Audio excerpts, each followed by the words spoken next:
Hello, everyone, and welcome back to WABAN, the movie and TV show podcast where an expert on the subject discusses things with an average viewer. I'm your host, Nim, and I am joined here today by Vincent. Do you see the butterflies? Yep. I'm not afraid of dying, or whatever he says. Yeah, he's like in purgatory trying to get to heaven or whatever. Yeah. What was the thing he said with that? I don't know. That this world is purgatory, and that on Halloween, if a soul prays really hard, it'll finally get into heaven from purgatory. Yeah, which yeah. I don't think that has any basis on it. I think they just literally made that up, but yeah. So I don't know. So we watched Cowboy Bebop the movie, also known as Cowboy Bebop Knocking on Heaven's Door. Yeah, that's what it was, yeah. So I guess we were confused because we found like it had both names, just Cowboy Bebop the movie, which I think that's what I'll title the thing for the episode of the podcast, and then also Cowboy Bebop Knocking on Heaven's Door. And I think what we determined was that the original title is Cowboy Bebop Knocking on Heaven's Door, like the original Japanese title in Japanese. But when it was translated to English, they just gave it the title Cowboy Bebop the movie. Which I feel like it makes more sense to leave the title, like the subtitle for it, because it's like, it really isn't Cowboy Bebop the movie. Like, I mean, it is, but it's not like, oh, this is the definitive Cowboy Bebop story. You know, like, I don't know. Like, I feel like when you have it as the movie, it's like, it's Cowboy Bebop, but instead of a show, it's a movie. Right. It's a Cowboy Bebop. It's just a Cowboy Bebop story. Yeah, but I get what you mean. In the length of a movie. And that story is called Knocking on Heaven's Door, which I think, fits the movie, that title. But anyways, so and what are your initial thoughts?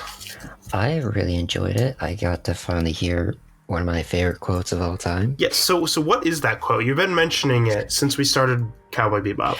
So when Spike is fighting the what was her name? Electra? Yeah, Electra. Yeah.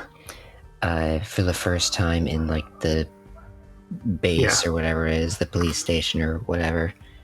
Mm-hmm. He goes and he says to her, I love the kind of woman that can kick my ass. Oh, yeah. Hell yeah. That's the line. Mm-hmm. So, that's something you very much agree with? I mean, yeah. Okay. Why not? Yeah, there you go. All right, yeah, that makes sense. Okay, yeah, because the entire time I was wondering, I was like, what line? I was trying to see if I could like pick out what line you were referring to, because I was like, what is a line that seems like it'd be iconic enough or like memorable enough for him to know it? Yeah. But see, now like knowing you and now knowing what line it was, like I think it makes sense. Oh yeah, like as soon as I heard it, I was like, oh. I heard that quote, realized it was from Cowboy Bebop, and immediately went, I want to watch Cowboy Bebop. Like, I have to experience this. And then you found out it wasn't in the show, but in the movie. Yeah. And now we're here. So I was interested because I was like, okay, so Cowboy Bebop obviously is, typically it's the type of show where it's like each episode is a different story. Mm-hmm. And a story, one story takes like 20 minutes to tell, or 25 minutes or whatever. Except for, a couple times they do 2-part episodes. So it's like those stories take, twice as long to tell. But it's like, I was just thinking, I'm like, okay, so taking like a Cowboy Bebop story, and what would it be like to have a Cowboy Bebop story that takes like almost 2 hours to tell? Like, that's what, I don't know. I guess that was just intriguing to me. And I think it definitely did a good job at like making it work, like making you feel like, yeah, this story needs to be a full movie, not just like another episode, you know? There's kind of this slow buildup of everything with the villain until you reveal what he's really all about and what's really going on with him, which, I mean, is generally a thing you get a lot in Cowboy Bebop, but it's obviously stretched out longer in this.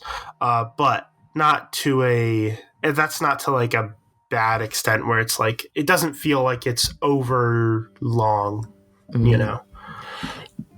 Yeah, I found a lot of points in the movie where like not only is the progression itself of like figuring out the villain and what they're gonna do and, you know, understanding the situation as a whole, but there's even moments between that when they just completely stop doing that, and it's just like these really nice, dramatic and slow scenes of like Spike investigating around, or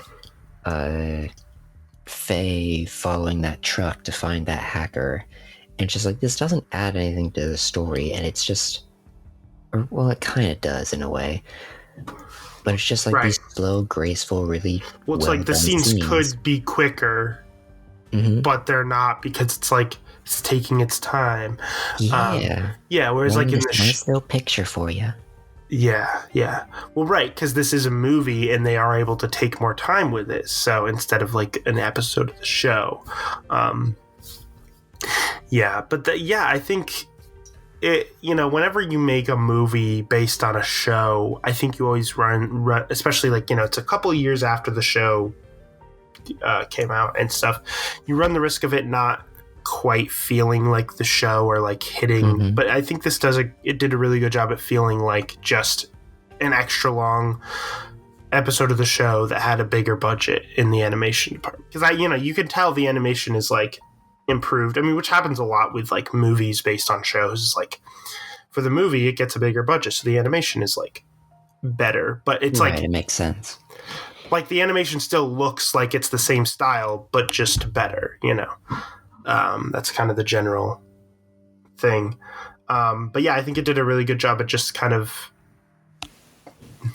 taking what the show does and do it on the big screen, you know? Yeah.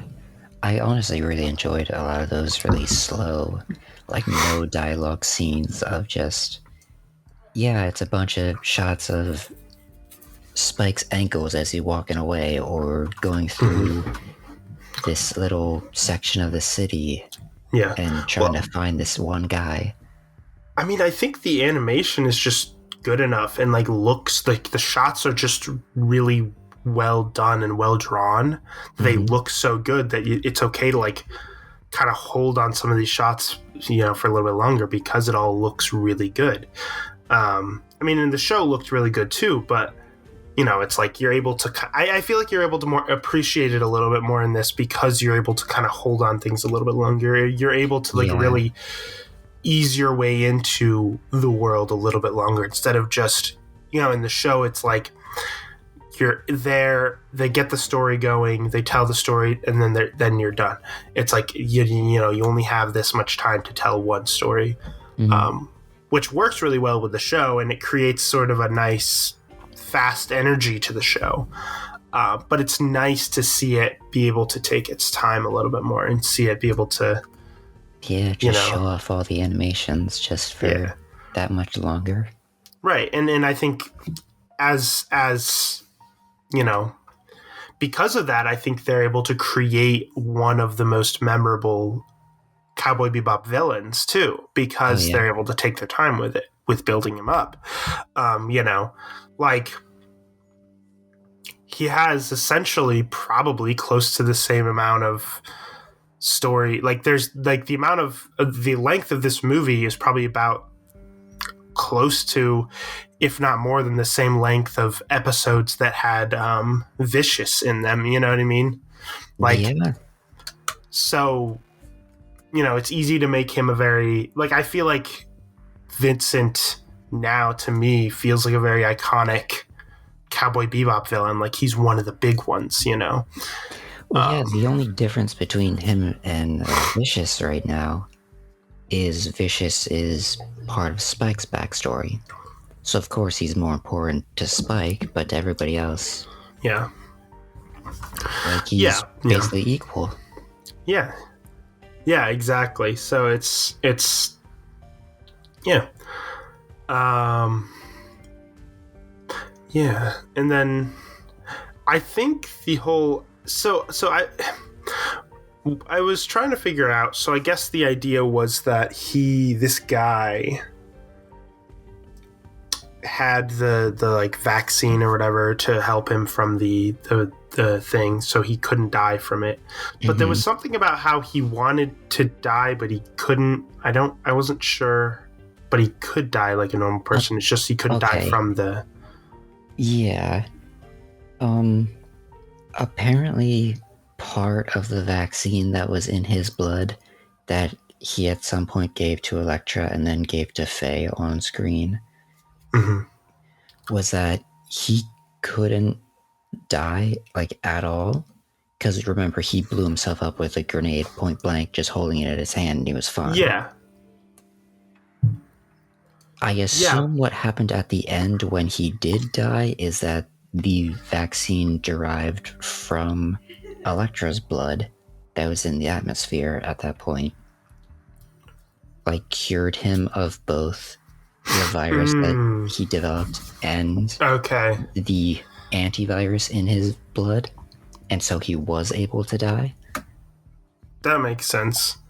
Yeah. Okay. I think that explains it. Yeah. I will say, like, I was like tired while watching it, so like there was a few points where I like was kind of dozing off, not because the movie was boring, but because like I was kind of tired, and like I made coffee while I was watching it, so I may have missed a few small things, but like I did get like pretty much generally everything. But yeah, okay, that makes sense. Yeah, it definitely felt similar to the one villain in the show. Remember the kid who couldn't die, who like but didn't age, and so like it was a man who had been living for many, many, many years, but looked like a kid. And then it was like there was that final moment where they weren't able to find a way to kill him and die, and he was almost like happy that he was dying finally. He's like, yes, I'm finally able to die. They definitely were. It definitely felt very similar to that in that final moment where he died, and then like there was like you could see like the butterflies and they kind of like faded out as like a representation of his life finally fading away, which was really good. I thought it was really cool. Oh, they do a lot of cool stuff with the butterflies, I think, because they explain that it's part of the virus, that it enters the brain as light, and so I assume that just means it's like it makes you hallucinate those butterflies. And so the characters can see that every once in a while, and it shows you them too, and I think that's a really cool thing that they used every once in a while to give this really cool effect. Yeah, exactly. And it's used as a way to represent sort of him in his life, and then like they fade away when he dies. I thought that was cool. And then like I just thought he was a really interesting, cool character. And like he also had this thing where he had this whole thing where he felt like he wasn't sure, like, did I die? Am I just a ghost wandering around? Like he had his whole like thing, like he doesn't even really know what happened. Is he dreaming? Is it just the illusion that the butterflies are showing him? Are the butterflies even real? Yeah, exactly. That's the thing, is like his memory is a little shoddy because he isn't sure if he doesn't completely remember the woman. What's her name? Elektra. Yeah. Who he loved. So, it was just interesting. He definitely feels very, very much in line with the typical, villain that the show offers, where it's like it's more than just a guy who is evil because and doing bad things because he's just bad, or like a guy who's just a common criminal. Like they do a good job at creating these guys who have these interesting motivations or interesting like things and backstories about them. They really do a good job, and you know, this is probably one of my favorite of those, just because again it's able to be developed a lot more than the ones in the show, the villains in the show. But it will give him even more depth than just the 20-minute episode ones. Right. Like, yeah, exactly. And it's kind of cool because it creates this idea that, like, you know, none of the villains are just straight up evil people. You know, no, it's almost like the show in general, it creates this world of gray. There's no black and white. It's all gray.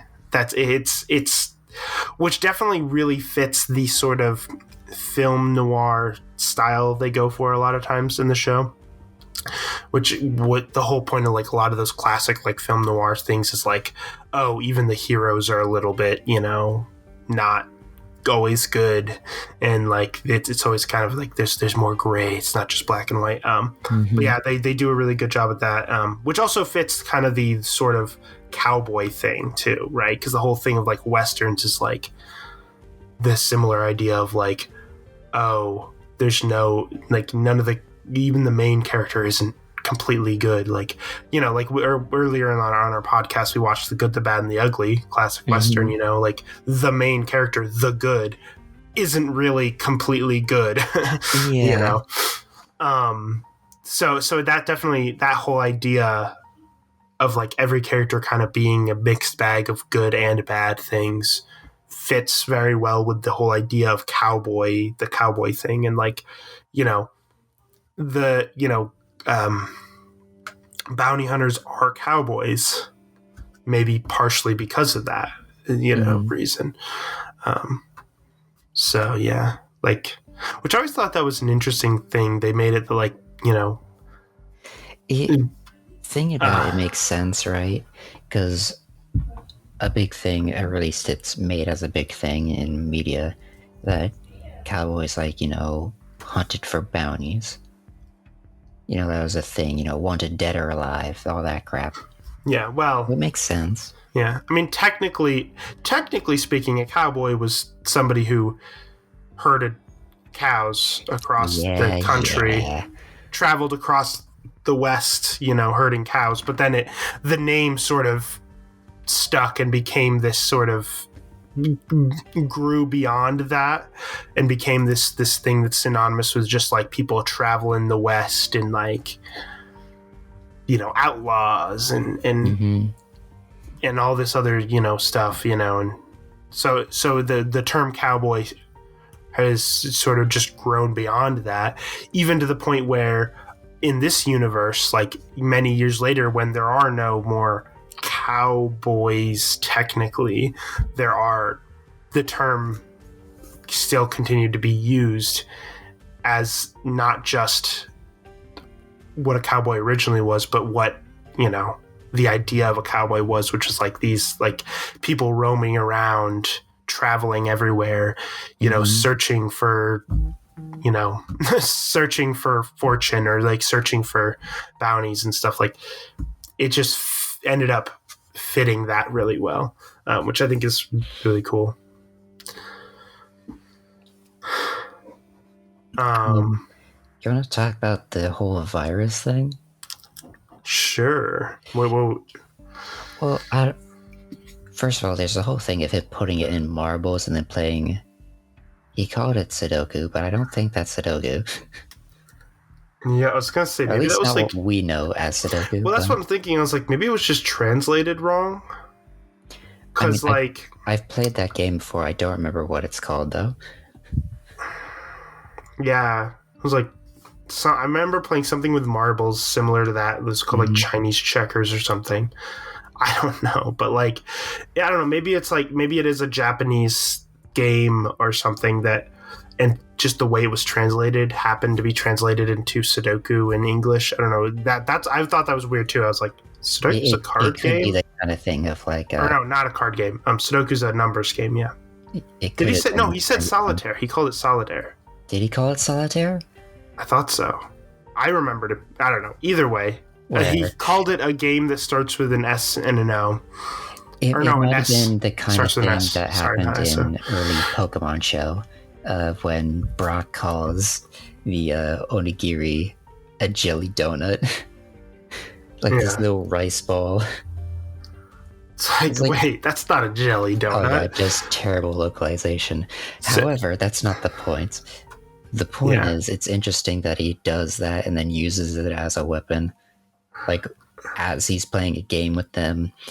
Meanwhile, the entire thing that's in it is this like invisible nanomachine protein virus that just travels freely throughout your body and degrades your brain and then just disappears without a trace. Mm-hmm.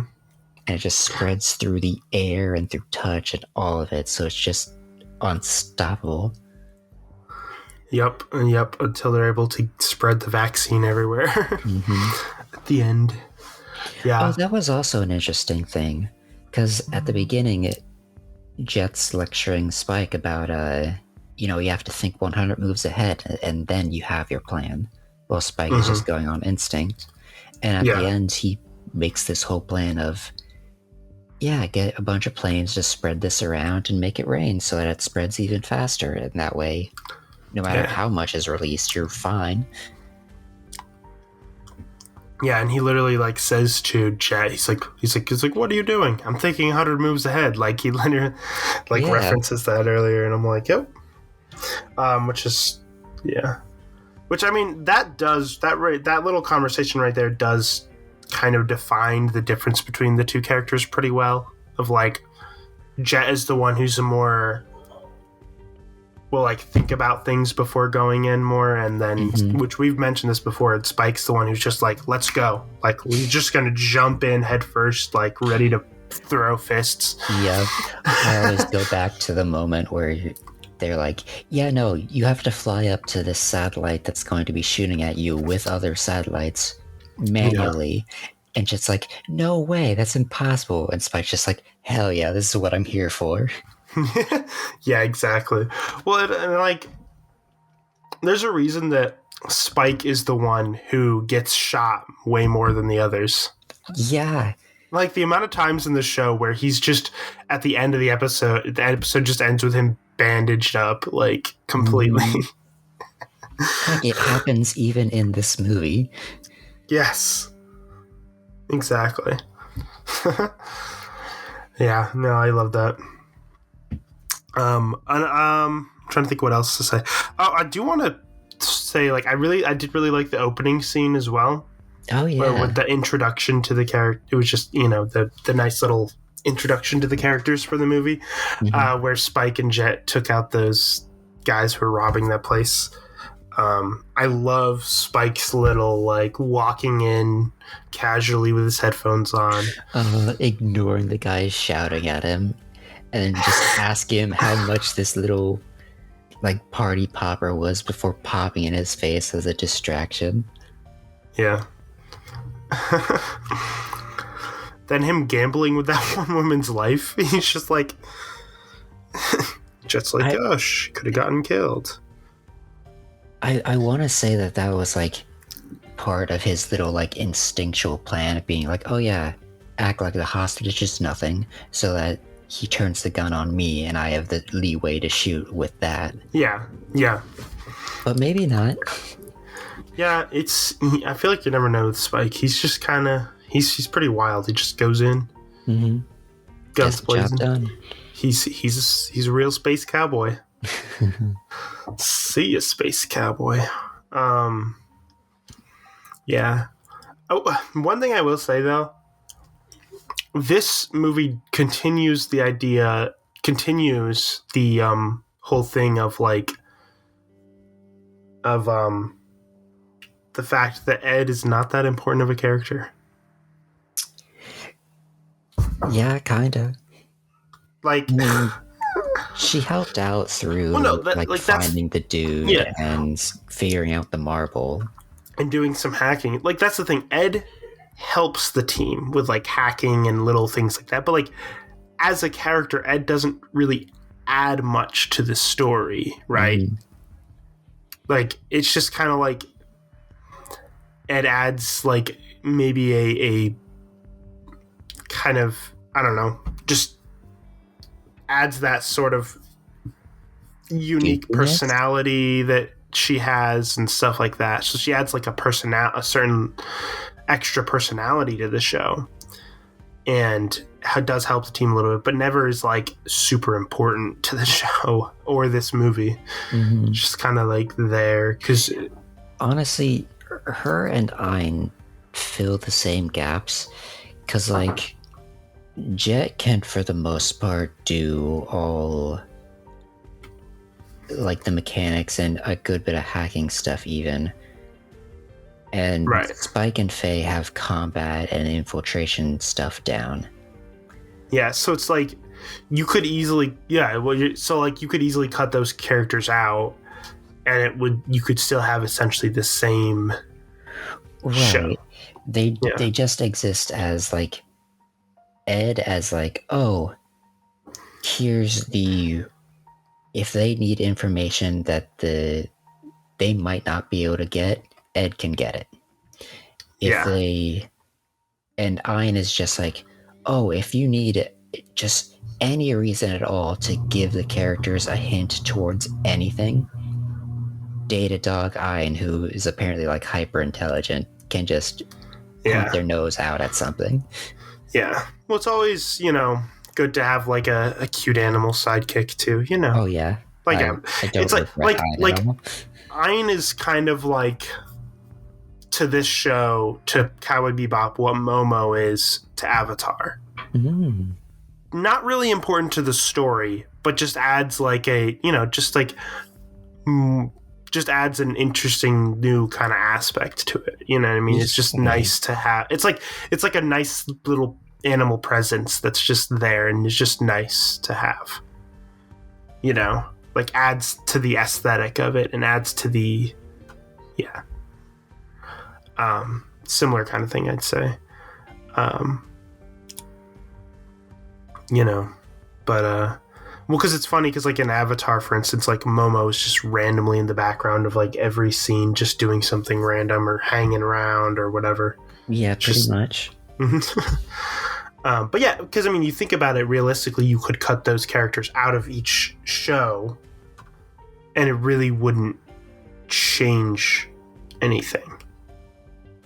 But it's, you like having them there. It's just nice. Like, it's just nice to have like the characters have an animal. Someone should animal do that. pal. Someone should do that. Someone should like actually go through and edit all of Avatar and cut out Momo in its entirety, right? And just show it to someone and see how they react. See if they like think the show is any worse. See that? Yeah, that'd be interesting. That'd be a fun experiment. Yeah. I mean, I would definitely rather have Momo there, but I mean, still, of course. Yeah. I'm just thinking of the scene where Aang is hallucinating and it's Momo and Appa fighting. Mm-hmm. Oh my gosh. Anyways, back to Cowboy Bebop, because that's what we're talking about.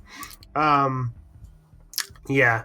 So at the beginning of the movie, for a second I was curious if Ed was even going to be in the movie, I guess, because like Ed hadn't showed up yet, and I was like, maybe Ed just won't even be in this. And then Ed was there, and I was like, oh, okay, never mind.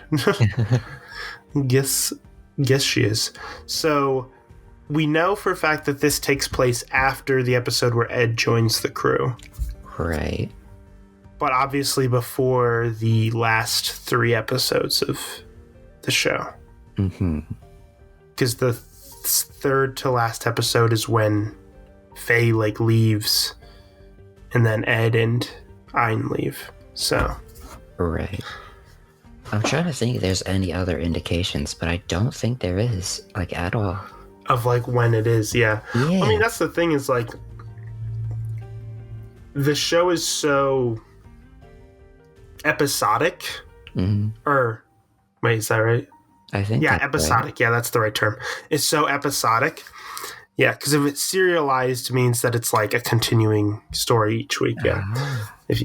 So the show is so episodic that like it's really hard to like pinpoint where. I wonder if there is an official like point where it's like, oh, it takes place between this episode and this episode. I wonder if there is any sort of like official. I'm looking it up right now because you piqued my interest.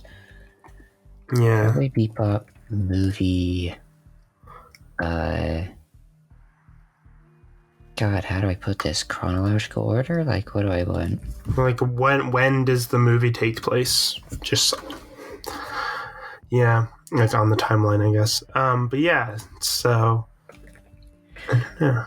I also wanted to mention, when you said the intro, yeah, I think you called it the intro. It was, my first thought wasn't the little store thing. My first thought was the actual like few minute animation and song they did as like the title screen came up, where it was like they really looked like they were just animating random people in like New York. It looked like. Yeah, I found that really interesting. Yeah, I can't really remember. So the planet this takes place on is Mars, right? Yes, I believe so. Because if you look like outside of the city and stuff, when there's like the tubes with like the train and stuff, it's like red. It looks a lot like, and I think somewhere in it they mentioned it being something being Martian or something like that. I do vaguely remember that. Yeah. So, yeah.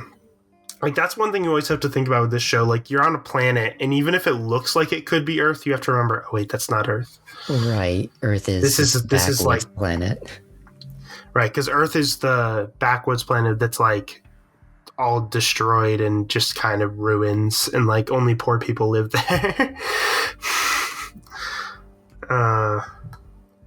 Yeah. Yeah, I don't know. Have you found anything on about that? About when it takes place? Okay. The closest thing I got to anything is... Oh, holy shit, actually. Okay, so first thing, it's a dream.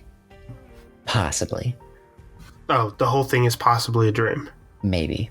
Second thing, whose dream? Spike's? I assume. There's also this person that is speculating that it occurred after the entire series. Specifically referencing the moment where Spike gets hurt, and he it shows it as like a dream, like as Jet is standing over him after supposedly taking care of him, saying, you almost didn't make it. And then he wakes up and it's the Native American type people. They're probably not actually Native Americans, but it's a similar thing. Well, right, because it helps add to the Western aspect of it. Yeah. You just barely made it. He's dead. He's been dead from the beginning, just like you, is what Jet says to him when he's supposedly hallucinating or dreaming like that. Which, honestly, I think what they're meaning to take away it as is that is Spike had just almost died from fighting Vicious, and that's Jet talking to him as he's vaguely waking up from a dream and going back to sleep. Because all that makes sense with that in mind, but it's completely up in the air of whether that's true or not.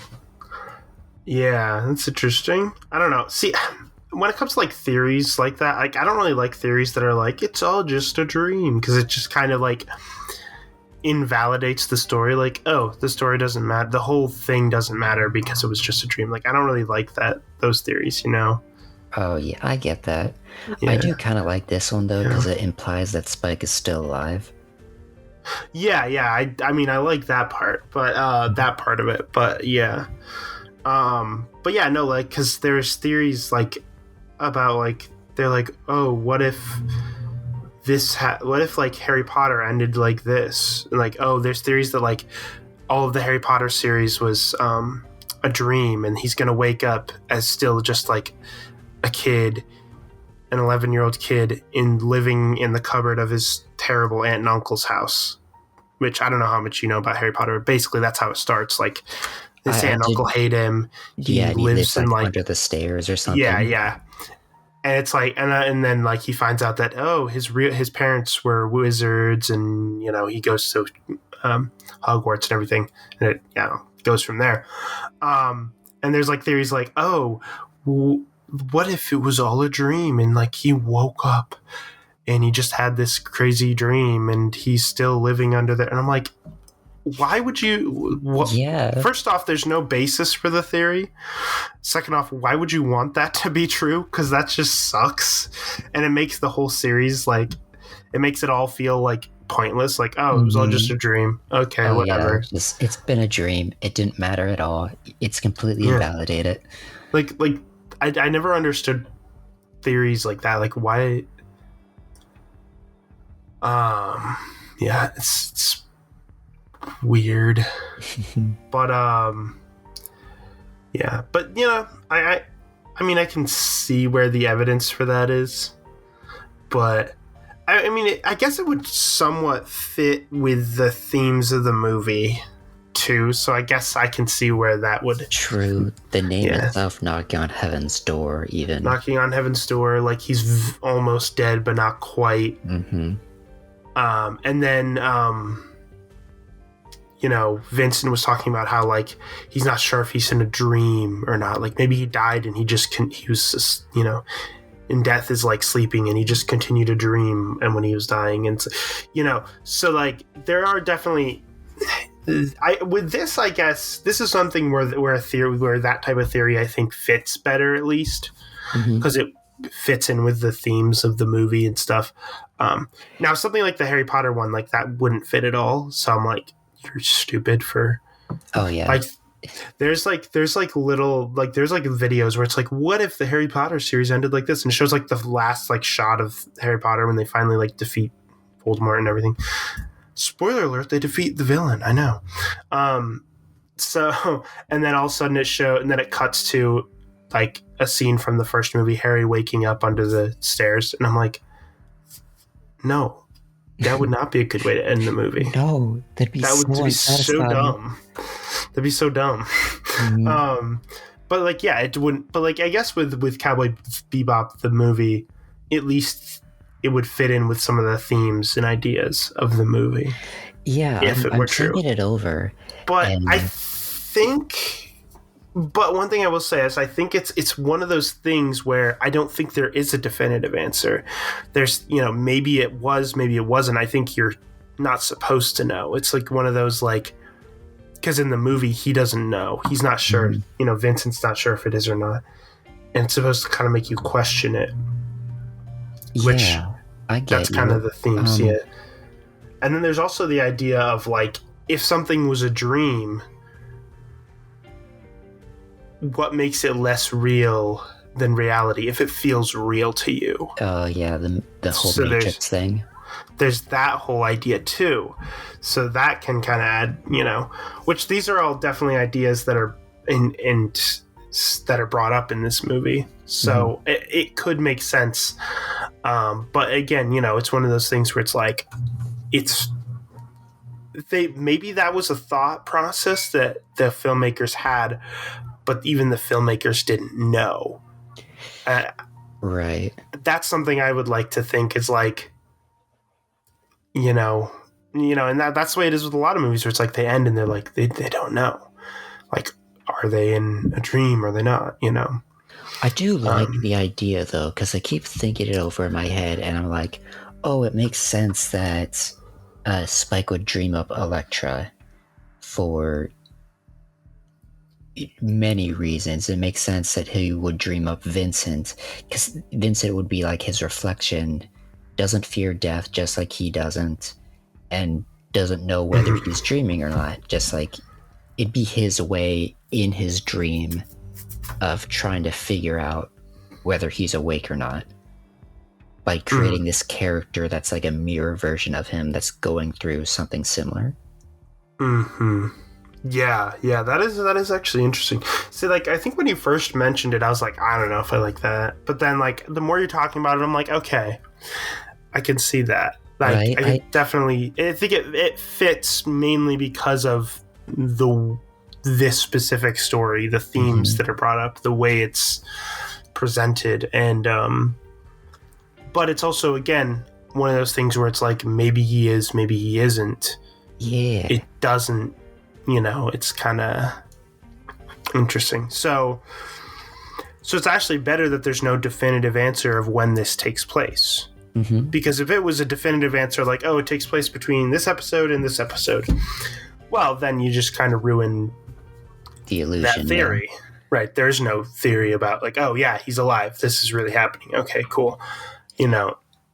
Honestly, I wasn't going to mention it at first, but then I saw them referencing that little thing when he was seeing Jet when he was passed out, and what he said. Because, like, I was really confused as to what that was, too, because it wasn't Jet that saved him. Yeah. Yeah, well, so that moment, I thought, when watching the movie, yeah, that's just, like, a vision in his head. Because that's, like, to me, I was like, that's probably, like, a normal thing that happens when he's, like, badly injured and stuff, is, like, Jet will be there, like, oh, you almost didn't make it. Like that's like a normal thing. And that was earlier on in the movie. That wasn't even at the end. Yeah, that was like midway about. When they had like the whole fight thing on the train. Yeah, I don't know. It's interesting. Yeah, it definitely brings up some interesting points. This movie just became more interesting to me. Right? We have this whole little subplot going on with this little mystery and illusion happening now. Yeah. I definitely really liked the movie. I think it did a great job at just doing what the show did well, but on a bigger scale, or on longer scale, I guess, and then like bigger budget, but and feature length movie. Yeah,